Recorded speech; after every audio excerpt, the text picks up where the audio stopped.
स्वागत है दोस्तों। आज के इस वीडियो में आज हम पढ़ेंगे व्हाइट स्टोन सेतु सिद्धांत।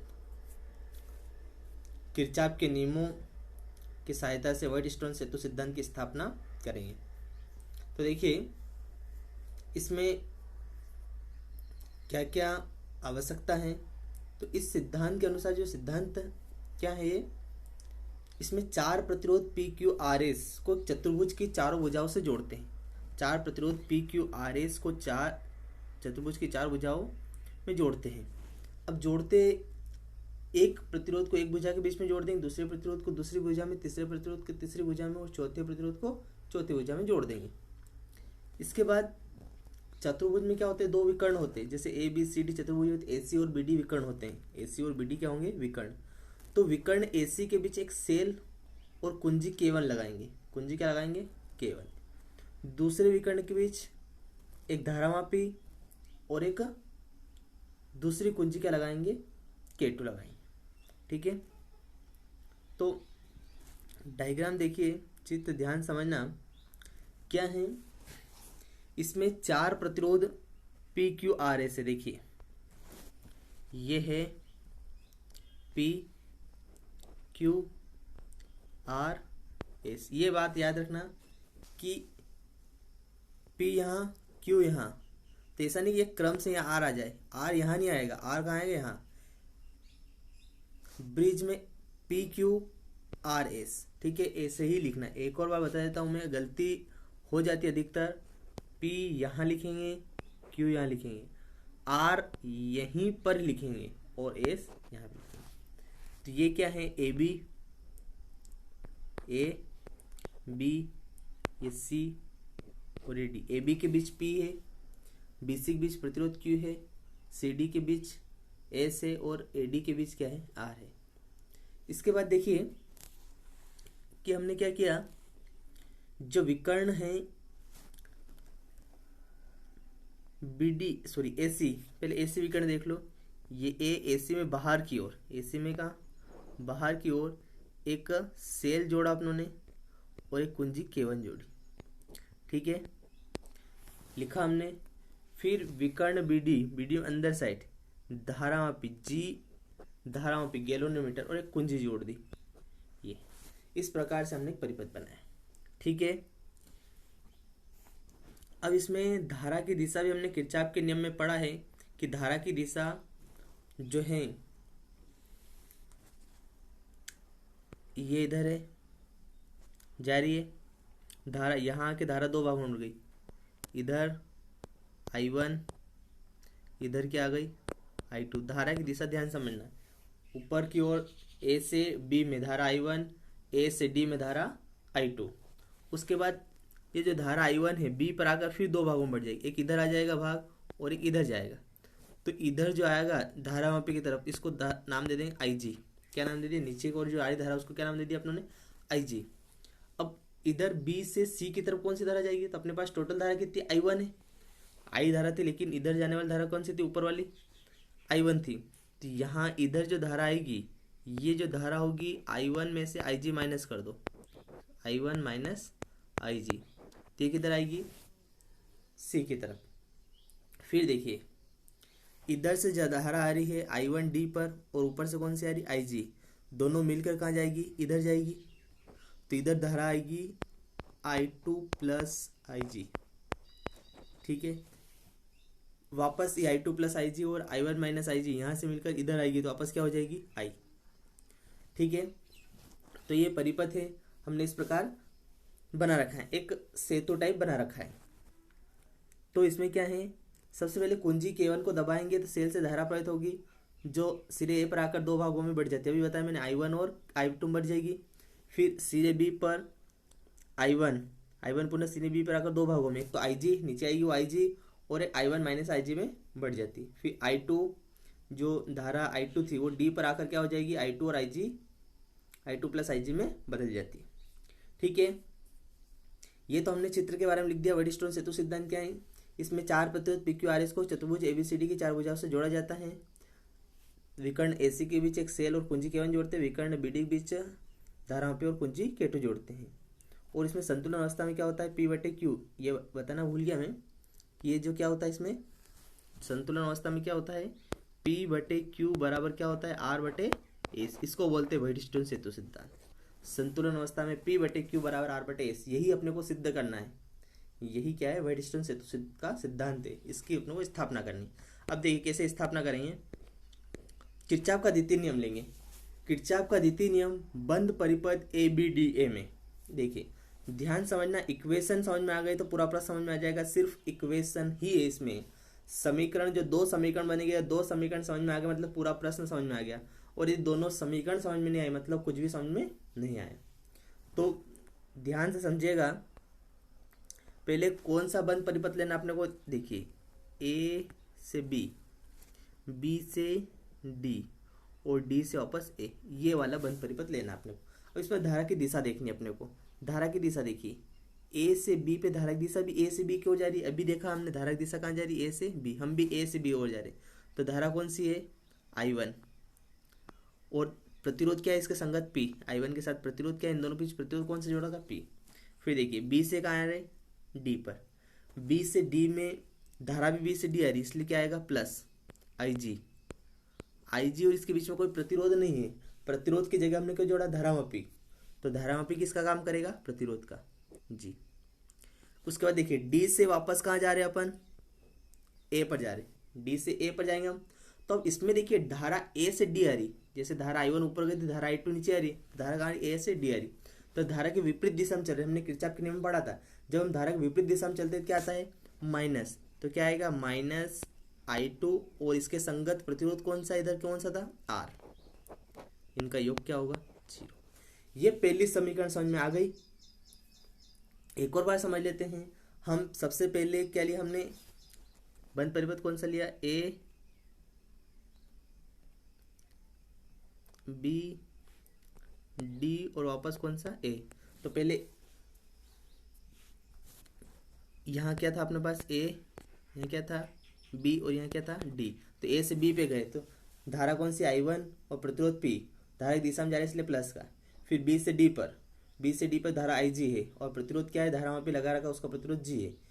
फिर बी से डी, धारा भी कहाँ आ रही, बी से डी इसलिए प्लस। फिर डी से वापस कहाँ जाएंगे, ए पे, धारा ए से डी आ रही, हम डी से ए जा रहे इसलिए क्या आएगा, I2 R क्या आ जाएगा, माइनस का, इक्वल टू 0। एक समीकरण बन गई।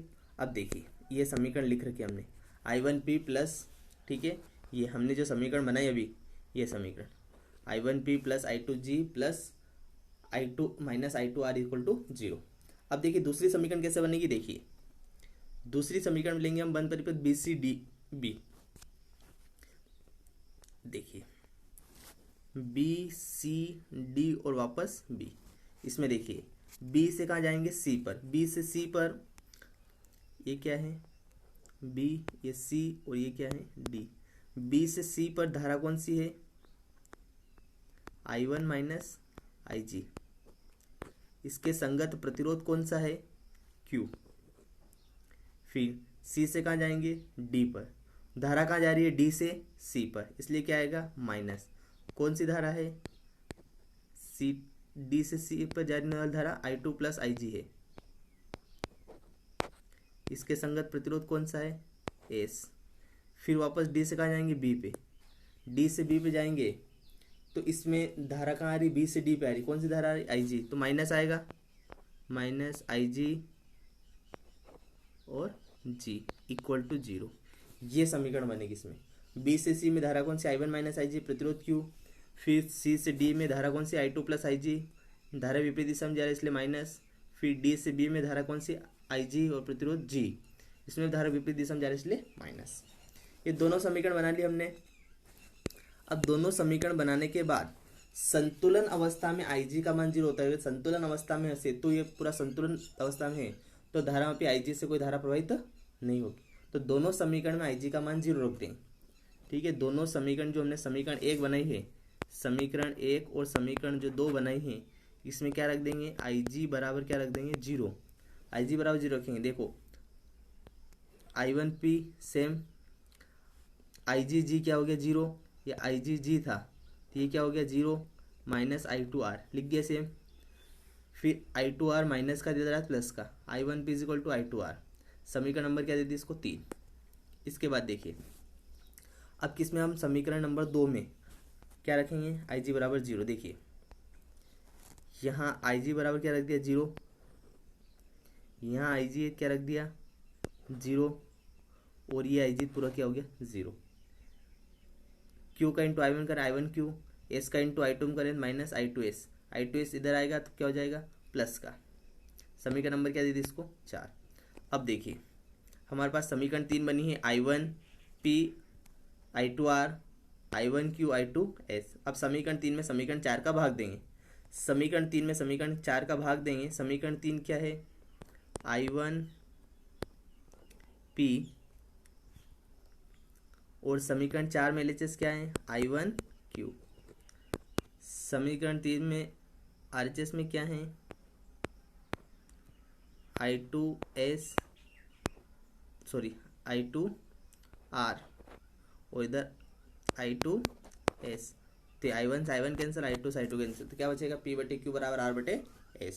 ये लास्ट में क्या बचा हमारे पास P/Q बराबर R/S। यही क्या है व्हाइट स्टोन सेतु सिद्धांत है। वेरी वेरी मोस्ट इंपॉर्टेंट प्रश्न है। दोनों समीकरण जो मैंने बताई है आपको वो बनानी समझ में आनी चाहिए, और किरचॉफ का नियम समझ में आना चाहिए। किससे बनाया हमने, किरचॉफ के नियम की सहायता से। अब देखिए व्हाइट स्टोन सेतु सिद्धांत की सहायता से मीटर सेतु, जो मीटर सेतु सहायता से किसी भी अज्ञात तार का प्रतिरोध निकाल सकते हैं।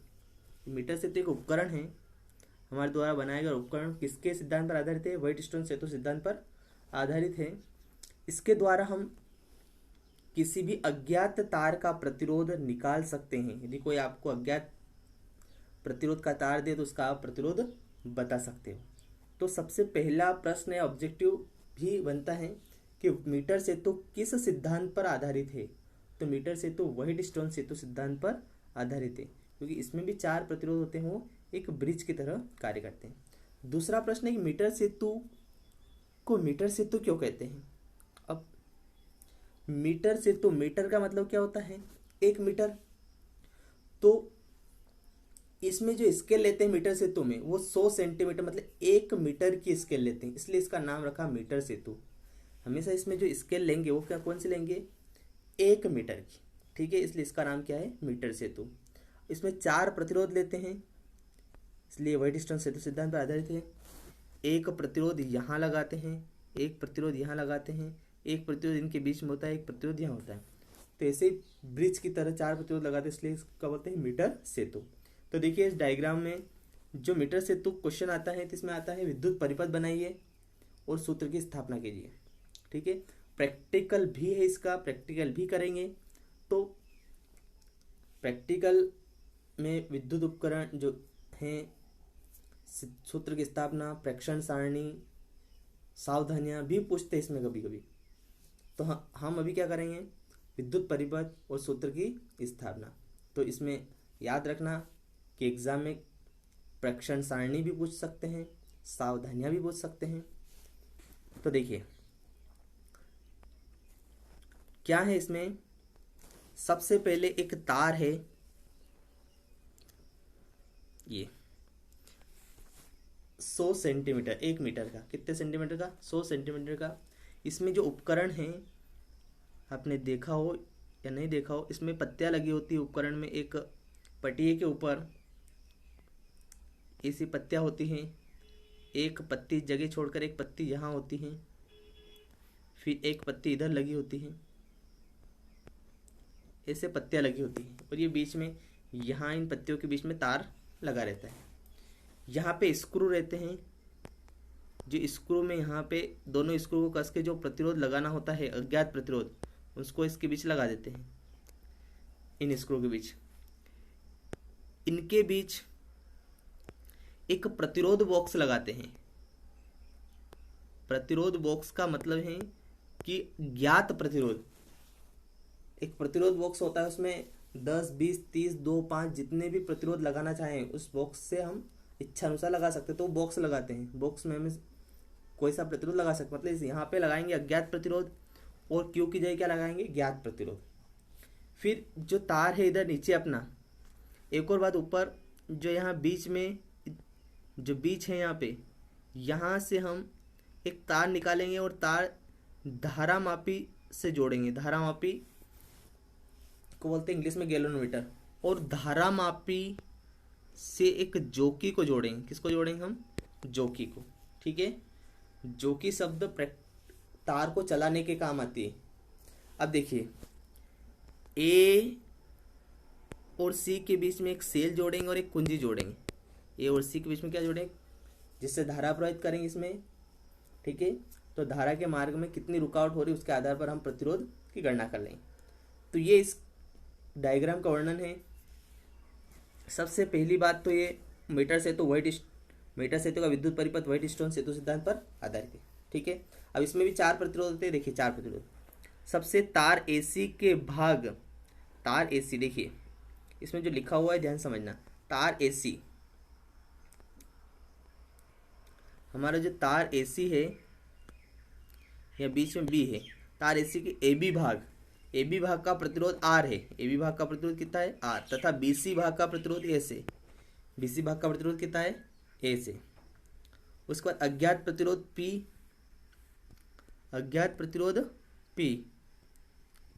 और जो ज्ञात प्रतिरोध है वो कौन सा है? क्यू है। संतुलन अवस्था में, ठीक है, जो तार एसी था उसके एबी भाग का प्रतिरोध आर है और बीसी भाग का प्रतिरोध क्या है? ए से।